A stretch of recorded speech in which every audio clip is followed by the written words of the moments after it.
আমি এখন এমন একটা দ্বীপে আছি যেখানে শুধু সাপেদের রাজত্ব, কিন্তু আমি এর থেকেও ভয়ঙ্কর জায়গায় যাব, যেমন বরফে ঢাকা একটা খাড়া পাহাড়ে উঠবো। আমি পড়ে যাবো, আমাকে নামাও নামাও। এমন একটা রাস্তায় গাড়ি চালাবো যেখানে প্রচুর মানুষ মারা গেছে। আমরা মৃত্যু থেকে আর 7 ইঞ্চি দূরে আছি। ভয়ঙ্কর শার্কদের সাথে কেজ ছাড়াই সুইমিং করব এবং আরো অনেক কিছু। আর শুরু করব এই কেজ থেকে, একটা আফ্রিকান সাফারির মাঝখানে যেখানে অনেক সিংহ, চিতা, হিপো এবং আরো অনেক প্রজাতি যেগুলো আমাদেরকে মেরে দিতে পারে। আমরা এটা কেন করছি? কারণ আমরা পৃথিবীর সবথেকে ভয়ানক 5টা জায়গায় যাব। আমি একটা সিংহ দেখতে পেয়েছি।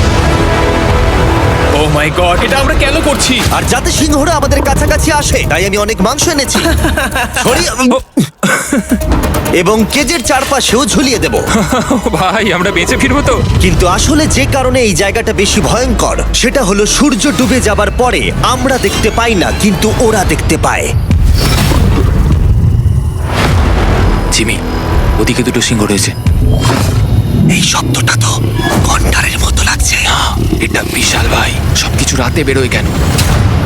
ভাই, আমাদের সিংহটা পুরো ঘিরে ধরেছে। আমাদের থেকে মাত্র 20 ফুট দূরে রয়েছে ওরা। ও মাই গড, আমাদের দিকেই তাকিয়ে রয়েছে। ও, এদিকেই আসছে। আমার খুব ভয় লাগছে। ও না না, ও আমাদের দিকে আসছে।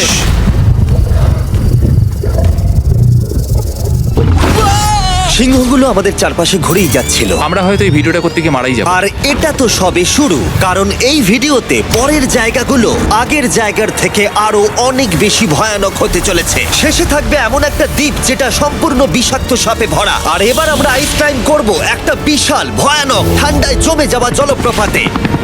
সবাই তৈরি হয়ে নাও, এবার একটা দারুণ অভিজ্ঞতা হবে। এই হেলিকপ্টারটা এখন ফিরে যাচ্ছে। আমরা পাহাড়ের মাঝখানে রয়েছি। আমরা এখানে কি করব? পরে দেখা হচ্ছে।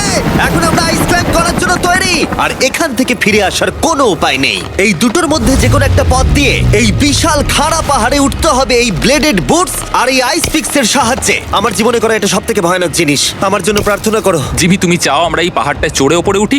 হ্যাঁ, এটা অসম্ভব। সত্যি কথা বলতে আমার মনেই হচ্ছিল না এটা আমরা করতে পারবো। তারপর নোলানের সাথে যা হলো তাতে আমরা আরো বেশি ভয় পেয়ে গেলাম। আমি পারবো না বন্ধুরা, একটু দাঁড়াও। আমি বেরিয়ে যাচ্ছি, আমি পারবো তুমি না। হাল ছাড়তে পারো না। না, আমি পারবো না। আমার বিশ্বাসই হচ্ছে না নোলান এটা করবে। সত্যি ভাবিনি। নোলান কুইট করলো। আমরা কিন্তু প্রায় ওপরের দিকে রয়েছি। তোমরা এখন হাফ অব্দি এসেছো। ও জিমি, নিচের দিকে দেখো না। ও মাই গড। যত উঠছি তত খাড়া হচ্ছে। আমার পা, আমি গ্রিপ পাচ্ছি না। ও ও ও ও। আরে তুমি পড়ে যাচ্ছিলে? ও মাই গড, আমি টপটা দেখতে পাচ্ছি জিমি। এটা আমার করা সবথেকে ভয়ানক জিনিস। আহ! এটা আমি পারবোই। আমাকে ওপরে উঠতেই হবে। দেখাও এটা কতটা খাড়া। প্রায় এসেই গেছি, হাল ছাড়লে হবে না। আর 10% বাকি। আমি এখন কাঁদতেও পারছি না। যদিও এসব করা আমার একেবারেই উচিত নয়, তুমি প্রায় এসেই গেছো জিমি। তবু আমি কোনো মতে এই জলপ্রপাতের উপরে উঠতে পারলাম। আমরা পেরেছি ভাই। আমরা পেরেছি। আহ, কিন্তু আমার মনে হয় নোলান একদম ঠিক করেছে। কিন্তু এবার আমরা দেখবো নোলান লিস্টের 3rd প্লেসে গিয়ে কি করে, যেটা অবস্থিত বলিভিয়ায়। সেখানকার ডেথ রোডে আমরা ড্রাইভ করব। আর এখন আমরা রয়েছি পৃথিবীর সবথেকে বিপজ্জনক রাস্তায়। এই জায়গাটা যে কোনো স্কাই স্ক্রিপারের থেকে অনেক বড়। আমি বুঝতে পারছি না আমরা কেন এখানে এলাম। মিথ্যে বলছি না, এই রাস্তায় অনেকজন মারা যাওয়ার কারণে এই রাস্তাটা 1 যুগ আগেই বন্ধ করে দেওয়া হয়েছিল। এই রাস্তায় গড়ে প্রতি বছর 300 জন মারা যেত, কিন্তু আমাদের কাছে গভর্নমেন্ট পারমিশন রয়েছে, তাই আমরা এই রাস্তা দিয়ে যেতে পারি। পারমিশন না পেলে খুব ভালো হতো। চিন্তা করো না, কিচ্ছু হবে না, না। আমার তো চিন্তা হচ্ছে। এবার বুঝতে পারছি কেন ডেথ রোড বলে। কিন্তু তুমি এমন চালাচ্ছ জানো এটা খুব সাধারণ রোড। দেখো তোমার জীবন আমার হাতে রয়েছে, তাই তুমি এরকম না, তোমার জীবন আমার হাতে রয়েছে। দেখো স্টিয়ারিংটা মনে হচ্ছে কেঁপে ট্রেন উঠলো। থেকে হাত ছড়িও না। আমরা এখন মৃত্যু থেকে মাত্র 7 ইঞ্চি দূরে আছি। আমরা খাদের খুব কাছে রয়েছি। সাবধানে সাবধানে সাবধানে। বলছো নাকি? ও মাই Flash গড, করছে? আমার লাইফ ফ্ল্যাশ করছে, ফ্ল্যাশ করেই যাচ্ছে আচ্ছা, বারবার। আর যদি তোমরা ভাবো এটাই সব থেকে বিপজ্জনক, তাহলে বলে রাখি আমাদের রাস্তায় আরো 3টে বিপজ্জনক স্পট বাকি আছে। রাস্তা আস্তে আস্তে আরো সরু হয়ে যাচ্ছে। এই জায়গাটা কিন্তু খুব সাবধানে চালিও। Oh my God! দেখো ওই জায়গাটা টায়ার কিন্তু মাটিতে থাকবে না, দেখতে পাচ্ছ? হ্যাঁ, সেটা আমি দেখতে পাচ্ছি। ও মাই গড, দেখো খাদটা ও, কতটা দাঁড়াও। গভীর। নোলান, তুমি কি একটু গাইড করতে পারবে? অবশ্যই, গাড়ি থেকে নামতে পারলে খুবই খুশি হব। ও দেখো পড়ে যেও না ভাই। এটা কি? একবার দেখো খাতটা কতটা গভীর। সত্যি অনেক গভীর। এখান থেকে একটা ওয়াটার হ্যাঁ, এখান থেকে আমাকে বার করো। ঠিক আছে। এটা তো পাগলামো ভাই। আমাদের গাড়িটা খাদের একেবারে কিনারায়। গাড়ির চাকা এই গভীর খাদের একদম পাশ দিয়ে যাচ্ছে। এটা পাগলামো। আচ্ছা। সাবধানে, এই জায়গাটা ঢালও রয়েছে আর খুব স্লিপও আছে। এগিয়ে এসো।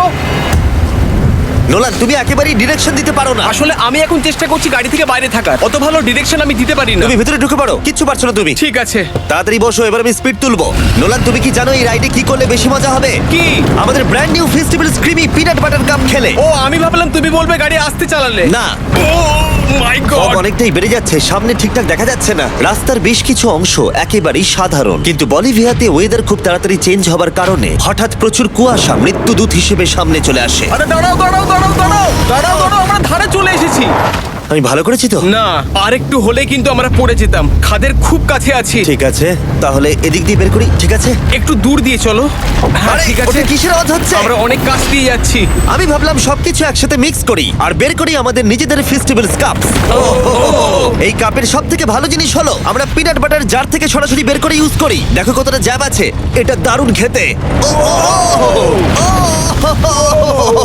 এছাড়াও এর মধ্যে আমরা ফেস্টিভ্যালস চকলেট দিয়েছি। তোমরা হয়তো জানো না, ফেস্টিভ্যালস এর কৃষকদের আমরা যথেষ্ট পারিশ্রমিক দিই। আমরা ফেয়ার ট্রেড সার্টিফাইড বিন ব্যবহার করি। আমরা একেবারেই শিশু শ্রমিক সমর্থন করি না।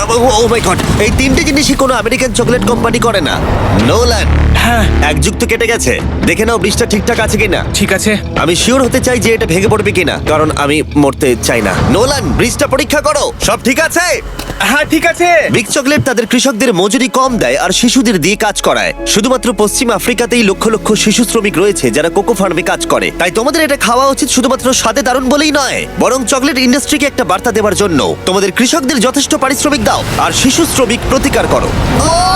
এটা তো পাগলামো ভাই। আমরা ডেথ রোড সার্ভাইভ করলাম। এখন অবধি আমরা সার্ভাইভ করেছি, কিন্তু পরের বোনাস প্লেসে কার্ল আর নোলান শার্কে ঘেরা সমুদ্রের একেবারে মাঝখানে যাবে। আর কিছু কারণবশত জলে কেজের মধ্যে থাকবো না। হ্যাঁ, ইউজুয়ালি আমরা এটাই ব্যবহার করি, কিন্তু এবারে আর করব না। এখানকার শার্কগুলো অতর্কিতে আক্রমণের জন্য বিখ্যাত, আর এটাই এই জায়গাটাকে ইউএস এর সব থেকে বিপজ্জনক করে তুলেছে। বিশ্বাসই হচ্ছে না আমরা এটা করতে চলেছি। ও মাই গড, এগুলো তো অনেক বড় শার্ক। ও মাই গড। ভাই আমরা এটা কেজ ছাড়া কেন করছি? ভাই তোমার পেছনে পেছনে। ও মাই গড, এটা অনেক বড়।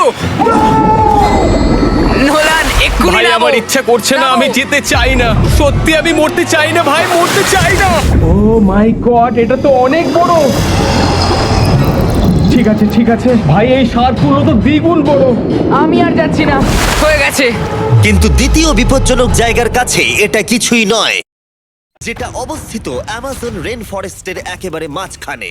এখানকার সৌন্দর্য দেখে বোঝা যাবে না জায়গাটা কতটা বিপজ্জনক, কারণ কিছু মুহূর্তের মধ্যেই এই জায়গাটা এরকম থেকে এরকম হয়ে যেতে পারে। একটু ঝড় বৃষ্টি হলেই এখানে জলস্রোত নেমে আসে এবং গোটা এলাকা ভাসিয়ে দেয়। আর আজকে আমরা দেখব গোকটা ক্যাটারাক্ট ওয়াটারফল, যেখানে জলস্রোত নেমে আসছে 1000 ফুট ওপর থেকে নিচে জলাশয়ের মধ্যে। আর এই মেঘলা দিনে আমার সাথে এসেছে এই যে এরা। এ হলো হেজ, 70 দিন জঙ্গলে কাটিয়েছিল। এ হলো বেলি, যে কিউবে 100 দিন কাটিয়েছিল। আমরা এখন অনেক ভয়ঙ্কর জিনিস করতে চলেছি, যেখানে মৃত্যুর সম্ভাবনাও আছে। না মানে সেটা এসো, এসো, এসো তোমরা, চলো যাওয়া যাক। আর অনেকক্ষণ পরে আরো অনেকক্ষণ পরে সাবধানে। সব থেকে পিচ্ছিল জায়গায় ট্রেক করা, বিশাল খাড়া জায়গায় যাওয়া যেখানে এখনো মানুষের পা পড়েনি। বেঁচে গেছি। আমরা শেষ পর্যন্ত গন্তব্যে এসে পৌঁছলাম। এটা একটা ওয়াটারফল, দেখতে পাচ্ছ তোমরা? মানে একবার যদি স্লিপ খেয়ে দারুণ পড়ো লাগছে। তাহলে তোমরা শেষ। আর গাইডের সাহায্যে আমরা নদীটা সুরক্ষিতভাবে পার করলাম। এই দেখো, উই! আর তারপরে আমরা কিছু দড়ি সংগ্রহ করলাম, যাতে আমরা ওয়াটারফলের নিচ অব্দি দেখতে পারি। নিচ দেখতে পাচ্ছ? ওয়াও, এটা দারুণ লাগছে। হা! কিন্তু যেমনটা আমি আগে বলেছি, এই জায়গাটা দেখতে যতটা সুন্দর, এক মুহূর্তের ব্যবধানে এটা প্রচন্ড ভয়ঙ্কর হয়ে উঠতে পারে। এখন বিশাল পরিমাণে ঝড় বৃষ্টি শুরু হয়ে গেল। এই জন্যই এটাকে পৃথিবীর সব থেকে ডেঞ্জারাস প্লেস বলা হয়। এই ওয়াটারফলটা এখন আস্তে আস্তে অনেকটা ছড়িয়ে যাবে, অনেকটা জল বেড়ে যাবে, সবকিছু ভাসিয়ে দেবে। এখানে এখন জল অনেক বেড়ে যাবে আর আমাদের বেরোতে হবে। আমরা কি রোপগুলো ব্যবহার করে ওয়াটারফলের পাশ দিয়ে নিচে নামবো? একদমই নয়, এটা খুবই বাজে আইডিয়া জিম। আমরা এখন জঙ্গলের মাঝে ফেসে গেছি, এটা তো বাজে ব্যাপার। কত রিস্ক আছে। জিমির দিক দিয়ে কিন্তু কাদা আসছে, অনেক কাদা। আর যে কোনো মুহূর্তে এখানে বাজও পড়তে পারি। আর সত্যি আমি চাই না তুমি মরে যাও। ওহ, তাই আমাদের ইউটিউব ভিডিও এমার্জেন্সি অপারেশনে বদলে গেল। একটাই উপায় আমরা বেরোতে পারবো, একই পিচ্ছিল এবং খাড়া পথ দিয়ে আমাদের ফিরতে হবে। আর কিছুক্ষণ বৃষ্টি হলে এই জলস্রোত সবকিছু ভাসিয়ে দেবে। তোমরা দেখতে পাচ্ছ জলের পরিমাণ অনেকটা বেড়ে গেছে, আমাদের রাস্তাও ব্লক হয়ে গেছে। আমাদের এই দড়ির সাহায্যে বেরোতে হবে, অনেকটা সময় লাগছে। তোমাদের মনে আছে যখন আমি এই নদীটা পার করছিলাম আর হাসছিলাম? উই! এখন আর একদম হাসি পাচ্ছে না। আমার সত্যি খুব ভয় করছে যদি আমি পড়ে যাই। এই যে সেই ওয়াটারফল যেখানে আমি তলিয়ে যাব। জলের স্রোত দেখো, মানে দেখো, আমি মজা করছি না। এই দড়িটা ধরো আর নিজেকে ঠেলে ওপরের দিকে ওঠো। আমাকে মরতে দিও না। আর অনেকক্ষণ পরে জল আর কাদার বন্যায় ট্রেকিং করে আমরা এই পাহাড় থেকে প্রাণে বেঁচে ফিরলাম। এখন আমরা পৃথিবীর সব থেকে মারাত্মক জায়গায় যেতে চলেছি। আমাদের লিস্টে পৃথিবীর ভয়ঙ্করতম জায়গার মধ্যে 1 নম্বর। আর এই ভিডিওটা সব থেকে ভালোভাবে শেষ করার জন্য আমরা এসেছি পৃথিবীর সব থেকে বিপজ্জনক আইল্যান্ডে। কেন এমন আইল্যান্ডে যাচ্ছি যেখানে কিলিং মেশিন ভর্তি? মনে হয় আমরা মরবো। Bye bye. এখন থেকে অফিসিয়ালি আমরা কাল অবধি আছি। এটা সত্যি, আমরা পৃথিবীর সব থেকে বিপজ্জনক আইল্যান্ডে সারা রাত কাটাবো। আর আমাদের প্রতি পদক্ষেপে থাকবে অজস্র সাপ। শুধুমাত্র স্পেশালাইজড পোশাক আমাদের বাঁচাবে এই সমস্ত ভয়াবহ বিষধর সাপের হাত থেকে। যে কোনো জায়গায় সাপ থাকতে পারে, তাই না? হ্যাঁ, জিমি, কি হবে যদি কোনো সাপ আমাদেরকে কামড়ে দেয়? বেসিক্যালি যেই বিষ তোমাদের রক্তে এসে মিশবে, তোমাদের স্কিনের কালার চেঞ্জ হয়ে যাবে আর 1 ঘন্টার মধ্যে তোমরা মারা যাবে। এটা খুবই ভয়ের বিষয় যে আমি যে কোনো সেকেন্ডে মরে যেতে পারি। এটা পাগলামো ভাই। গোটা আইল্যান্ডটা কিলিং মেশিন দিয়ে ভর্তি। এটা কিন্তু দারুণ ব্যাপার। ওপর থেকে কিন্তু দারুণ লাগছে জায়গাটা। তুমি এখান থেকে পড়ে গেলে কিন্তু মরে যাবে। হ্যাঁ, সেটা আমি জানি। সবাই খুব সতর্ক থেকো। তোমরা হয়তো ভাববে স্নেক আইল্যান্ড নাম বলে এখানে হাজার হাজার সাপ ওপেন ঘুরে বেড়াবে, কিন্তু মাটিতে বসবাসকারী প্রাণীদের সাপগুলো মারার পরে ওরা এখন গাছের পাখিদের শিকার করে, কারণ এখন ওরাই একমাত্র জীবিত শিকার। এখন আমরা অফিসিয়ালি জঙ্গলে প্রবেশ করছি। যে কোনো মুহূর্তে সাপ গাছ থেকে লাফ দিয়ে আমাদেরকে কামড়াতে পারে। এতক্ষণ পায়ের চিন্তা করছিলাম, এখন তো গাছ থেকে সাপ পড়ারও আশঙ্কা রয়েছে। এটা পাগলামো ভাই। ও ও ও, কি হলো? এখানে একটা আছে, আমার মুখের সামনে ছিল। এই সমস্ত সাপেদের ধরে বিজ্ঞানীরা তাদের বিষ বের করবে, আর সেটা দিয়ে তারা অ্যান্টি ভেনম তৈরি করবে। দাঁড়া, ওটা বিষধর। হ্যাঁ, তার মানে ওটা আমায় কামড়ালে আমি মরে যাব। হ্যাঁ। ভালো করে কিন্তু ধরে রাখবে। এটা একটা বাচ্চা। ও না না, এ তো হারিয়ে গেল। তুমি এটাকে ফেলে দিলে। না, পালিয়ে গেল। এটা পালিয়ে গেল। কিন্তু তুমি, মানুষটা সাপটাকে এমন ভাবে ফেললো যেন আমি আমার ফোন ফেলেছি। যত আমরা জঙ্গলের গভীরে ঢুকছি, ঝোপঝাড়গুলো খুব ঘন, আমি আমার সামনে 2 ফুটও দেখতে পারছি না। যে কোনো জায়গায় সাপ থাকতে পারে। আরো বেশি সাপ দেখতে পাচ্ছি। এখানে ও, একটা ও, ও, আর ওখানে একটা। এবার কিন্তু ছাড়বে না, ঠিক আছে? ঠিক আছে। তাড়াতাড়ি ভিতরে ঢুকিয়ে দাও। এই সাপের বিষ কতজন মানুষের জীবন বাঁচাতে পারে? প্রায় 1000 জনের। ও, এটা তো অসাধারণ। সারা বিশ্বের যত অ্যান্টিভেনম পাওয়া যায় তার 90% ব্রাজিল থেকেই পাওয়া যায়। তার মানে হলো যতগুলো সাপ আমরা ধরবো তত হাজার মানুষের জীবন বাঁচবে। জিমি, ওখানে আরেকটা সাপ রয়েছে। ও মাই গড, এটা তো বিশাল। আমরা অনেক খুঁজে পাচ্ছি, ওরা বাইরের দিকে তাই আসছে। দিনের বাকিটা সময় আমরা এই বিষাক্ত সাপগুলোকে ধরতে সাহায্য করলাম। এমনকি আমরা বিজ্ঞানীদের রিসার্চেও সাহায্য করলাম। দেখো, এই সাপটা মাটি থেকে 15 ফুট উপরে রয়েছে, আর সায়েন্টিস্টরা আমাদের গাছটাকে নাড়াতে বললো যাতে এটা নিচে পড়ে যায়। এই গাছগুলোর নিচে আমি কখনোই ক্যাম্পিং করব না। ও তো একটুও নড়ছে না। অনেকগুলো জীবন বাঁচাতে হলে আমাদের অ্যান্টিভেনম দরকার। অন্ধকার ঘন হয়ে এলে আমরা সার্ভাইভ করার দিকে মন দিলাম। এবার ক্যাম্পিং এর সময়। ক্যাম্প সেটআপ হয়ে গেল, যদিও আমি সত্যিই জানি না এই ক্যাম্পগুলো স্নেক প্রুফ কিনা। আমরা এখন ঘুমোবো সাপেদের মাঝে, একটু ভয় লাগছে। এখন আমরা ঘুমোবো আর আশা করব আমাদের টেন্টে কোনো সাপ ঢুকে পড়বে না। খুবই ভয় লাগছে। আমি বাড়িতে গিয়ে শান্তিতে ঘুমোতে চাই। তাই আমাদের মনে একটাই চিন্তা ঘুরপাক খাচ্ছিল, যত তাড়াতাড়ি সম্ভব এখান থেকে বেরোতে হবে। আমি শুধু বাড়ি যেতে চাই। একটা বিশাল আইস মাউন্টেনে ওঠা থেকে শুরু করে এমন রাস্তায় ড্রাইভ করা যেখান থেকে 1000 ফুট নিচে পড়ে যাবার সম্ভাবনা আছে, শার্কে ঘেরা সমুদ্রের মাঝে সাঁতার কাটা কোনো কেদ ছাড়াই, এবং সবার শেষে আমরা স্নেক আইল্যান্ড সার্ভাইভ করেছি এবং কেউ মরেনি। দেখার জন্য ধন্যবাদ। তোমরা আমার brand new festival creamy peanut butter cup খেও। এই রিটেলার গুলোতে পাওয়া যাচ্ছে। আমি চকলেট ইন্ডাস্ট্রিকে একটা বার্তা দিতে চাই, চকলেটের উৎপাদনকে সুরক্ষিত করো। ব্যাকের কিউআর কোড স্ক্যান করে শিখে নাও কিভাবে বিস্ট গেমস এর সিজন 2 এর বাকি 50টা স্পটে নিজের জায়গা